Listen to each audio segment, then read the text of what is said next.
오늘 본문이 그렇게 말씀합니다. 이스라엘을 향해서 18절, 너를 그의 보배로운 백성 되게 하셨다. 그리고 19절, 여호와께서 모든 민족 위에 너희를 뛰어나게 하시고 찬송, 명예, 영광이 되게 하셨고, 그리고 내 하나님 여호와의 성민이 되게 하셨다. 똑똑해서 숫자가 많아서 힘이 세서 가능성이 있어서가 아니에요.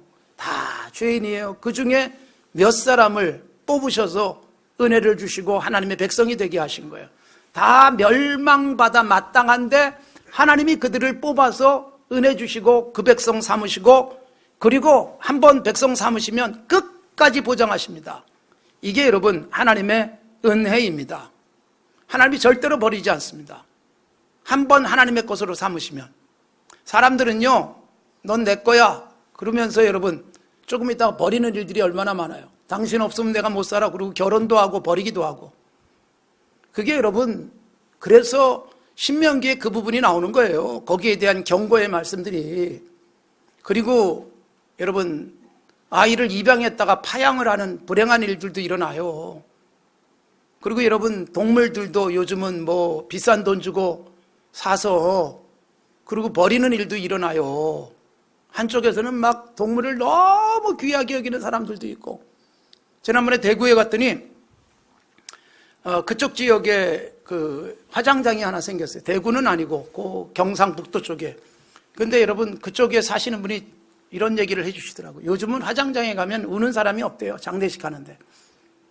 웃으면서 커피 마시면서 화장을 하고 돌아오는데, 장례식 중에 우는 장례식이 있대요. 그게 뭐냐면 그 화장장에 동물 장례식장이 있대요.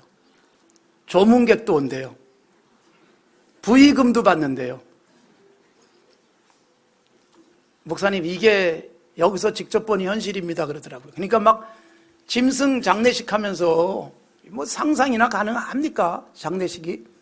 이런 일이 일어나고 있는 반면 한쪽에서는 그렇게 귀하다고 또 데리고 있다가 돈 주고 사가지고 병들면 버리고 늙으면 버리고 그런 일들이 많이 일어나잖아요. 뭐 정말 가족처럼 아낀다고 하면서도 그렇게 유기견들이 많아지고 이런 것들이 사회적 문제가 되고 있잖아요. 버려요, 버려. 어제는 보물 같았고 오늘은 버립니다. 그렇게 당신 없이 못 살 것 같았는데, 그런데 갈라서고 버리고 울고 불행해지고 또 새로운 보물을 찾아 나서는 세상 사람들 속에서 하나님은요, 한 번 보물이면 끝까지 보물이에요. 여러분, 한 번 보물이 끝까지 보물인 것은 이렇게 됩니다. 자, 출애굽을 시켰어요. 광야 생활 완벽하게 책임졌어요. 그 다음에 가나안 땅 들어가게 하시는 거예요. 너희는 우리의 보물이다. 하나님이 그 말씀을 하시는 거예요. 너희는 뛰어난 민족이 될 것이다. 나의 정말 최고의 영광이 너희들이다. 이 말씀을 주세요. 그런데 여러분, 이 이스라엘이 그러면 잘 살아야 되잖아요. 말씀 버리고 우상 숭배하고. 그래서 멸망의 길로 갑니다. 그리고 예수님 오시기 586년에 이스라엘 백성은 바벨론의 포로로 잡혀가고, 그리고 예루살렘 성전은 다 불타버리고 비참해졌어요. 그런데 여러분, 성경에 보시면 그렇게 우상 숭배해서 이스라엘이 다 무너져버리고 흩어져버리고 바벨론의 포로로 잡혀갈 즈음에 이사야 선지자가 이렇게 예언을 하는 거예요. 이사야 43장 4절에 네가 내 눈에 보배롭고 존귀하며 내가 너를 사랑하였은즉 내가 네 대신 사람들을 주어 백성들이 너의 생명을 대신할 것이다. 그러니까 지금은 망하지만 반드시 내가 너희들을 보배롭게 여긴다. 사랑한다. 돌아오게 할 것이다. 이걸 보장을 하신다는 거예요. 놀랍지 않습니까? 다시는 쳐다보고 싶지도 않은 그런 폐역한 백성들인데 그렇게 말씀하시는 거예요. 예레미야 선지자는 눈물의 선지자라고 알려져 있어요. 이스라엘의 멸망을 내려다보면서 왜 이렇게 악하냐? 막 눈물로 호소했어요. 그래서 예레미야서에도 예레미야 선지자의 눈물이 나와 있을 거예요. 이게 이스라엘이 멸망한 그 모습을 보면서 우는 거예요. 그러면서 슬픈 노래가 따로 있어요. 예레미야 애가 슬픈 노래예요. 근데 그 슬픈 노래에 뭐라고 되어 있냐? 4장 2절에 보면 순금에 비할 만큼 보배로운 시온의 아들들이 어찌 그리 토기장이가 만든 질 항아리같이 여김이 되었을까? 막 가슴 아픈 거예요. 하나님 쪽에서 순금처럼 보배로운 이 백성들이 그냥 툭 치면 깨져버릴 질 항아리처럼 돼버린 것을 안타까워하세요. 그리고 여러분, 이스라엘이 그곳에서 잠시 고난을 겪고, 이 고난도 하나님의 사랑이거든요. 어떻게 하든 살리려고 풀무불 속에 집어넣어서 반짝거리는 금을 만들 듯 그렇게 고난의 과정을 거치고 돌아오게 하세요. 그리고 계속해서 하나님은 말씀하시는 거예요. 스바냐 3장 17절 너희 하나님 여호와가 너희 가운데 계시니 그는 구원을 베푸실 전능자시다. 그가 너로 말미암아 기쁨을 이기지 못하고 너를 조용히 사랑하시고 너로 말미암아 즐거이 부르며 기뻐할 것이다. 여러분 도무지 사랑할 녀석들이 아니다. 이걸 확실하게 검증했는데도 하나님이 여전히 사랑하세요. 여러분, 여러분의 자녀 한 번 자녀는 끝까지 자녀이듯 하나님께서 한 번 선택하시면 끝까지 하나님이 귀하게 여기시는 것입니다. 신약에서도 마찬가지예요. 신약의 하나님의 백성 아브라함의 후손이 된 것은 여러분 이스라엘이 이렇게 하나님을 거부하고 예수님을 십자가에 죽여버리고 예수님이 설교해도 은혜도 받지 못하고 예수님이 놀라운 일들을 행해도 하나님의 아들로 받아들이지 않아서 결국 이스라엘은 사방으로 흩어져 버리죠. 예수님이 오시고 난 다음에 70년 지나서 일어난 일이었거든요. 로마에 의해서 이번에는 완전히 짓밟히고 흩어져 버렸어요. 그런데 하나님이 새로운 아브라함의 후손을 만들어요. 돌 가지고도 아브라함의 후손을 만들 수 있다. 바로 혈통, 족보에 상관없는 구약에서도 그런 조짐들은 계속 나타났지만 노골적으로 그런 부분들이 일어나죠. 유대인들은 거부하고 그리고 이방인들이 복음을 받으면서 이방의 교회가 생기고 바울 사도가 이방에 전도하고 그러면서 우리까지 예수 믿고 구원 얻어서 아브라함의 자손이 되어집니다. 우리가 누구냐? 그래서 하나님이 자기 아들을 아끼지 않고 우리에게 주셔서 하나님의 자녀 삼으신 고귀한 존재다. 로마서 8장에서 그 부분을 특별히 강조합니다. 우리에게 최고의 것 주셨는데 뭘 더 아끼겠냐? 그래서 우리는 결코 그리스도의 사랑, 그리스도 안에 있는 하나님의 사랑에서 끊어지지 않는 존재다. 아주 분명하게 말씀합니다. 그래서 우리가 스스로 난 보배야, 난 보물이야, 나는 하나님 앞에서 존귀한 존재야라고 생각하시며 사시기 바랍니다. 자기 비하, 자존감이 없는 상태, 절대로 겸손이 아닙니다. 여러분 겸손이란 다 가졌지만 이거 하나님이 주셨습니다. 하나님이 가져가시면 난 빈손입니다. 이게 겸손이고요. 비하를 하나님이 기뻐하지 않습니다. 너 얼마나 소중한데 네가 스스로 너를 멸시해? 내가 널 지었어. 내가 너를 위해서 예수님을 죽게 했어. 그러니까 우리가 자부심 갖고 사셔야 돼요. 우리 정체에 대해서 분명하셔야 되고 옆에 사람 마찬가지예요. 옆에 사람 나랑 다르다고 무시하고 미워하고 그러지 마십시오. 가장 불행한 인생을 살아가는 거예요. 나하고 다른 사람들하고 다 둘러싸서 사는 거예요. 나하고 생각이 다르고 표현이 다르고 가치관이 다르고 그럴 수 있어요. 그러나 그 사람들이 누구예요? 바울 사도가 로마서 14장 고린도전서 8장에서는 그 사람이 누구냐? 예수님이 위해서 죽으신 고귀한 존재다. 그래서 옆 사람도 귀하게 여길 수 있어야 돼요. 나를 함부로 여기지 마셔야 되고 옆에 사람들 존귀하게 여겨주시고 보배처럼 생각하셔야 됩니다. 세상은 보물처럼 여기다가 버리기도 하지만 하나님은 여러분 우리가 망가진 순간에도 버리지 않습니다. 우리가 하나님을 등지고 나가도 하나님은 끊임없이 우리를 기다려주세요. 왜요? 보물이기 때문에. 그런 것들이 누가복음 15장에서 예수님의 비유를 통해서도 표현되어진 거예요.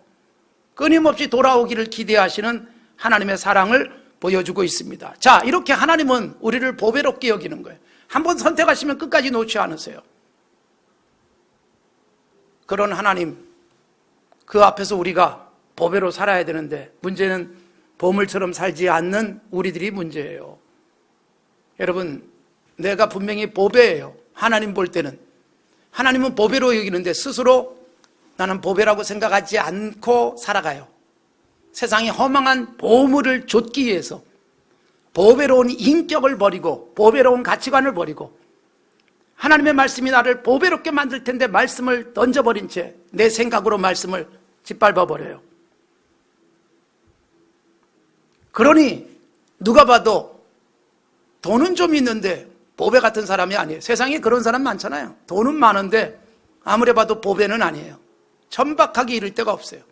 권력을 가졌어요. 근데 아무리 봐도 보배롭진 않아요. 굉장한 힘을 갖고 있는데 아무도 존경하지 않아요. 이것처럼 불행한 일이 어디 있어요? 보배로운 삶이란 이런 거예요. 말씀대로 살아라. 그래서 너희가 보배다. 그러므로 어떻게 살아야 될 것인가를 말씀하는 거예요. 16절과 17절은 그 전제예요. 오늘 내 하나님 여호와께서 이 규례와 법도를 행하라고 네게 명령하시나니 그런즉 너는 마음을 다하고 뜻을 다하여 지켜 행하라. 여러분, 하나님의 말씀을 그대로 다 지켜라. 그래서 다라는 거예요. 다라는 것은 다 지킨다는 의미도 있고요. 마음을 다 쏟아붓는 거예요. 여러분, 살면서 사람이 이렇게 대화를 해도 요즘 뭐 그런 표현들 하잖아요. 영혼 없는 대답이 오가요. 네. 그럼 뭐예요? 마음은 여기 없어요. 나하고 대화하는 것 같지만 딴 생각하고 있고 건성으로 대답하고. 이거 여러분, 사람도 다 느끼는 거예요. 선물을 하는데도 마음이 없는 선물이 있어요. 다 느껴요, 사람들이. 하나님이 말씀하시는 거, 마음을 다 해라. 뭐냐? 예배를 하는데 여기 마음이 다 있어야죠. 그렇게 정말 최고로 아까운 일이 뭔지 아세요? 예배를 드렸는데 한 번도 예배를 받지 않으시는 하나님. 이것처럼 불행한 일이 어디 있어요? 시간 낭비한 거죠. 헌금도 적당히 하는데 돈 낭비한 거죠.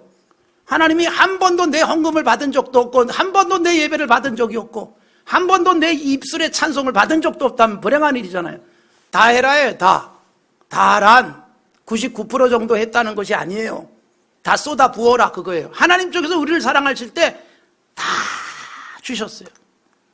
하나님을 향한 우리의 자세가 다 하는 것이어야 합니다. 여러분, 하나님의 말씀을 다 순종한다, 다 지킨다는 건 어떤 의미냐 하면 이거 다 지키면 어느새 내가 보물처럼 돼요. 여러분, 내가 봐도 나를 칭찬하고 싶을 때가 있잖아요. 없으세요? 야, 너 오늘 정말 잘했다. 야, 그걸 어떻게 참았니? 야, 어떻게 견뎠니? 야, 그때 너 어떻게 그런 말을 할 수 있었니? 막 내가 나를 보면서도 기특하고 칭찬하고 상 주고 싶은 상태. 그게 그리스도인인데 이게 여러분 말씀대로 살다 보니까 어느새 그렇게 돼 있어요, 내가. 그러니까 내가 너무 행복한 거예요. 난 너무너무 좋다. 오늘 내게 생길 한 500만 원쯤 생길 뻔했는데 말씀이 생각나가지고 500만 원을 잃을 수도 있어요. 여러분 갭이 1000만 원이에요. 근데 여러분 내가 누리는 기쁨과 감격은 1000만하고는 비교할 수 없는 게 막 밀려오기 시작한다면 이미 나는 행복한 사람이잖아요. 이런 사람을 옆에서 보면 당신 보배군요. 당신 같은 사람이 있어서 참 세상에 희망이 있습니다라고 말하기 시작하는 거예요. 이게 보배 같은 인생이에요. 보배 같은 존재가 되십시오. 여러분, 하나님이 우리를 선택하시는데 이런 모습이에요. 그냥 아브라함을 불러내신 것에 대해서 성경이 뭐라고 말하는가 하면 그 갈대아 우르라는 데서 그냥 푹 떠낸 커다란 돌멩이 하나를 툭 떠왔어요. 거기 움푹한 구덩이가 하나 파졌고 하나님이 돌멩이를 갖다가 깎기 시작하는 거예요. 작품을 만드는 거예요. 여러분, 작품을 만들기 위해서 설계도가 있어요. 그림을 하나 그려놨어요. 그 그림이 뭐예요? 그게 말씀이에요. 이렇게 되면 가장 보배 같은 존재가 된다 라고 하나님이 성경에 제시해놨어요.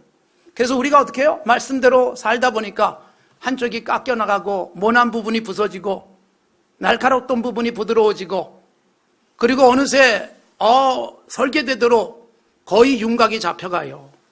거칠긴 하지만 여전히 내 속에 옛 성품들도 남아있고 여전히 거친 부분이 있지만 비슷해져 있어요. 이제부터 말씀대로 점점 더 살면서 반짝반짝 윤이 나고 아주 디테일한 표현들까지 가능해지는. 미켈란젤로가 조각을 하면서 거대한 바위에다가 여러분 쪼고 깨고 갈고 닦으면서 그 여러분 섬세한 표현을 보십시오. 머리카락까지, 옷을 입었을 땐 옷의 그 세밀한 부분까지 표현을 잘 하기 시작합니다. 돌을 깎고 다듬고 문지르고 그러면서 위대한 작품이 되는 거죠. 그러니까 우리가 말씀대로 살아가면서 그렇게 다듬어지는 거예요. 어느새 보배 그 자체가 되는 거예요. 다이아몬드 아까 제가 서두에서 말씀드렸지만 다이아몬드 원석 자체를 팔지 않습니다. 그거 갖고 깎고 다듬고 광내고 최고의 영롱한 빛을 내는 다이아몬드. 그래서 값이 어마어마한 그런 보물이 만들어지지 않습니까? 우리가 그렇게 살기를 원하시는 것이에요. 우리가 하나님 보배로 여기세요. 우리는 어쩔 수 없이 보배예요. 그런데 보배처럼 살지 않고 그냥 시궁창에 던져져 가지고 사람들이 볼 때 보물인지도 모르는 거예요. 하나님이 나를 보면서 왜 너 거기 있니? 안타까운 거예요. 아담에게 범죄하고 타락한 다음에 아담아 어디 있니? 너 있어야 될 곳에 있지 않고 왜 이렇게 더럽혀졌니? 안타까워 하시듯 보배는 보배인데 하나님의 작품인데 작품처럼 살지 못하고 보배로 살지 못하고 예배의 감격도 기쁨도 없이 신앙생활 안 하는 건 아닌데 그러나 행복하지 않은 상태.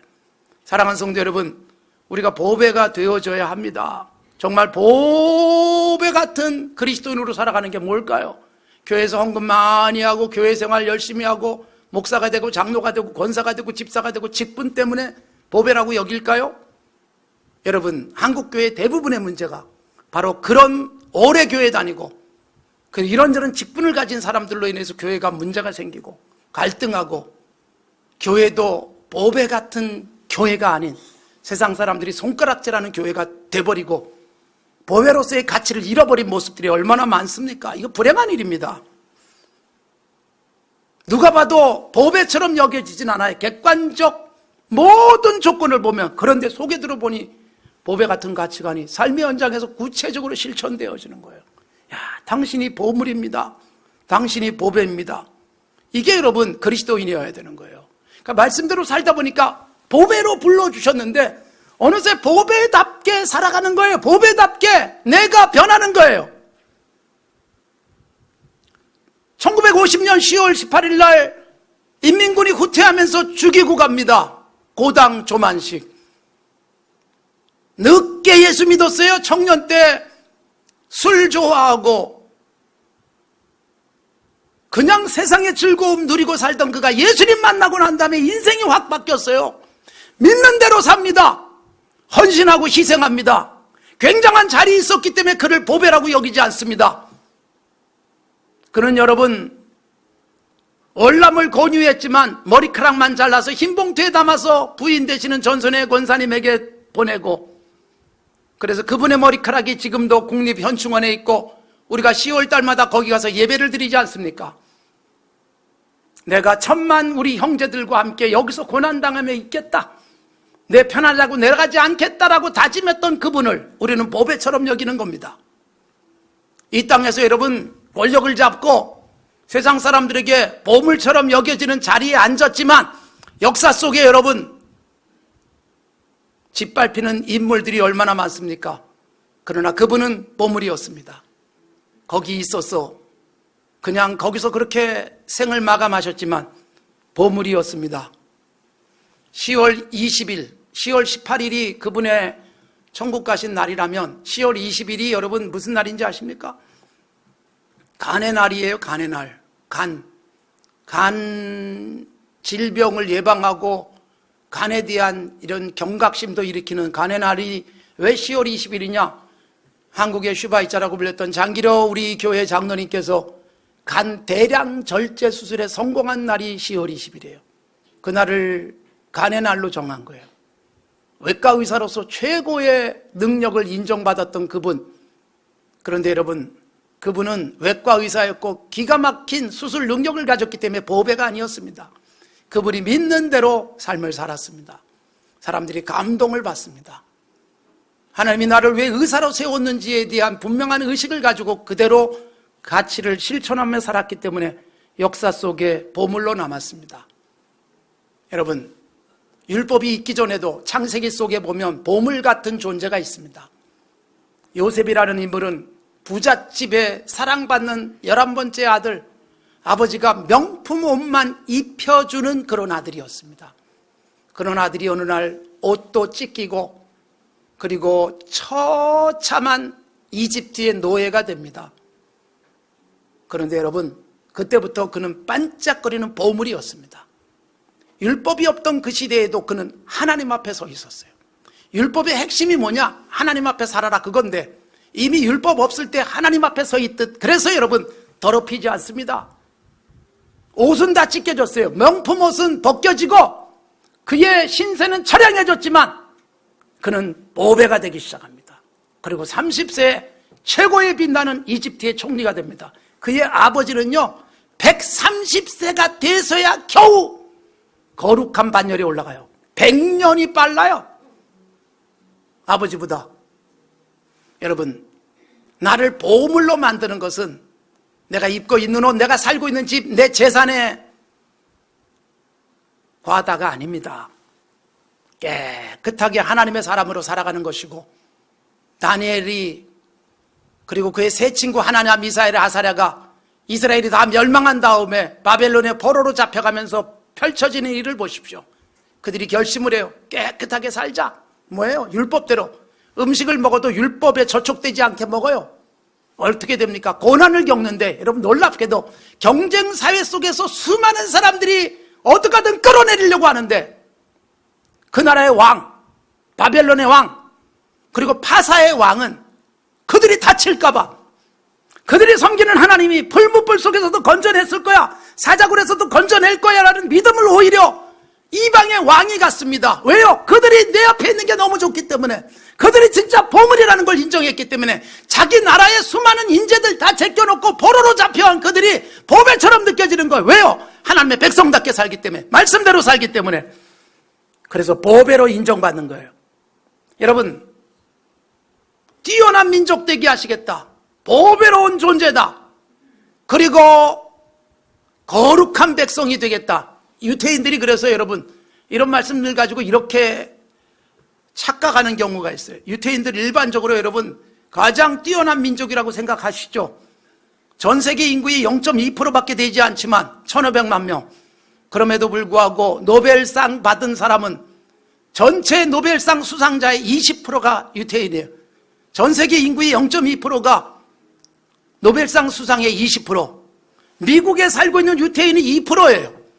미국 경제의 20%를 그들이 쥐고 있어요. 그러니까 뛰어난 민족이라고 생각하시겠습니까? 그들이 여러분 뛰어난 머리를 가지고 예수님을 밀어내고 예수님의 십자가에 못 박아 죽이고, 그래서 여전히 경제력과 뛰어난 머리는 갖고 있을지 모르지만 하나님의 보배로서의 가치는 잃어버린 거예요. 그리고 오히려 여러분 돌멩이 같던 우리들이 하나님 앞에 살면서 예수 믿으며 살아가면서 우리가 보배로운 존재가 된 거죠. 사랑하는 성도 여러분, 진정한 보배는 말씀대로 살아가면서 내가 믿는 것을 그대로 실천하는, 그게 진정한 보배입니다. 내가 보배로 살아가는 것은 하나님이 내가 이렇게 예수 잘 믿어서 돈을 많이 주셨고 부자가 되게 하셨고 고난의 시간을 견뎌내고 이렇게 높은 자리에 올라왔습니다, 그래서 보배가 아니라 그 모든 것 가질 수 있는 것을 포기한 채 비록 빛은 나지 않아도 내면에 반짝거리는 보물 같은 가치관 가지고 믿는 대로 행동하고 믿는 대로 살아가는 삶. 그래서 어떤 경우에도 찬송하고 감사하고 하나님의 자녀답게 말씀 앞에 감격이요 예배의 즐거움을 누리면서 행복하게 살아가는 그 사람이 보배임을 성경이 말씀하는 거예요. 사랑하는 성도 여러분, 보배가 되시기 바랍니다. 교회다운 교회가 보배예요. 화려한 예배당과 수많은 사람이 아닙니다. 건강한 가치를 가지고 교회가 초라한데 세상 사람들에게 박수받는 교회가 있고, 화려한데 손가락질 당하는 교회가 있잖아요. 성도 여러분들 보배로운 모습으로 함께 섬겨주심이 얼마나 큰 감격인지요. 말씀드렸듯이 드디어 라오스의 100번째 우물까지 완성이 돼가고 있습니다. 그 귀한 돈들을 아름답게 쓰시고 가치에 동참하시고, 어떤 분은 그렇게 우물을, 어떤 부분은 이런저런 헌신을, 그리고 어떤 분은 교회 와서 아무것도 안 하시지만 예배드리고 11조 하시고 삶의 현장에 가서 진짜 착하게 살고 그리스도인답게 정직하게 살면서 누가 봐도 세상이 볼 때 보배인 사람들이 있다는 거죠. 그게 진짜 그리스도인의 모습이에요. 보배로 부르셨습니다. 보배롭게 사십시오. 보배로운 가치관 가지고 진정한 보물이 반짝거리듯 세상이 어두울수록, 세상이 도무지 믿을 수 없는 상태에 있을 때 가장 믿을 만한 보배 같은 존재로 하나님의 자랑거리가 되시는 복이 있기를 바랍니다.